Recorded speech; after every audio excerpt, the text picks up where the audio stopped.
12 years. இப்போ யோசிச்சா ரொம்ப பெருசா தெரியுது.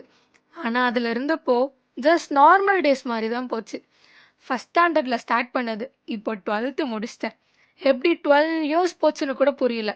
Same school, same gate, same corridor, same bench, daily பார்த்த ஃபேஸஸ், அட்டெண்டன்ஸ்ல கேட்ட நேம்ஸ், இப்போ எல்லாம் ஜஸ்ட் மெமரிஸ்.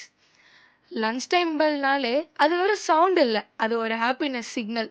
பேக் எல்லாத்தையும் தள்ளி வச்சுட்டு டே கொஞ்சம் குடுடான்னு ஃபைட், சிரிப்பு, நாய்ஸ், கயோஸ் இதெல்லாம் இனிமே நடக்கவே நடக்காதுல்ல. கிளாஸ்ல கொஞ்ச நேரம் தூங்குனது, மேம் பார்த்து எழுந்துருன்னு சொன்னதும் எல்லாரும் சிரிச்சது, அதை கூட ஒன்ஸ் எக்ஸ்பீரியன்ஸ் பண்ணணும்னு தோணுது. நம்ம கேங் பெருசு இல்லை, பட் ரொம்ப க்ளோஸ். சீனியர்ஸ், ஜூனியர்ஸ் எல்லாரும் சேர்ந்த ஃபீல் வேற லெவல். லாஸ்ட் எக்ஸாம் முடிச்சுட்டு வெளியே வந்தப்போ ஷபா எல்லா எக்ஸாம்ஸும் முடிஞ்சு அப்படின்னு ஒரு சந்தோஷம். ஆனால் அதே டைம் ஹார்ட்டில் ஒரு எம்டி ஃபீலிங். பிகாஸ் 12 இயர்ஸாக போன place, annual day, exams, result, சிரிப்பு, சண்டை, அழுக எல்லாம் நடந்த அந்த பிளேஸ் இனிமே நமக்கு இல்லைல்ல. That's the place where we grown up. அங்கே தான் first memories, first friends, first lessons, first every thing.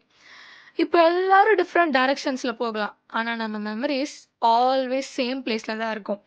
School முடிஞ்சது, but those corridors, those loves, those people will stay with me for ever. இப்போ எல்லாம் முடிஞ்சதுன்னு சொல்லலாம், நெக்ஸ்ட் ஃபேஸ் ஸ்டார்ட் ஆகுதுன்னு சொல்லலாம்.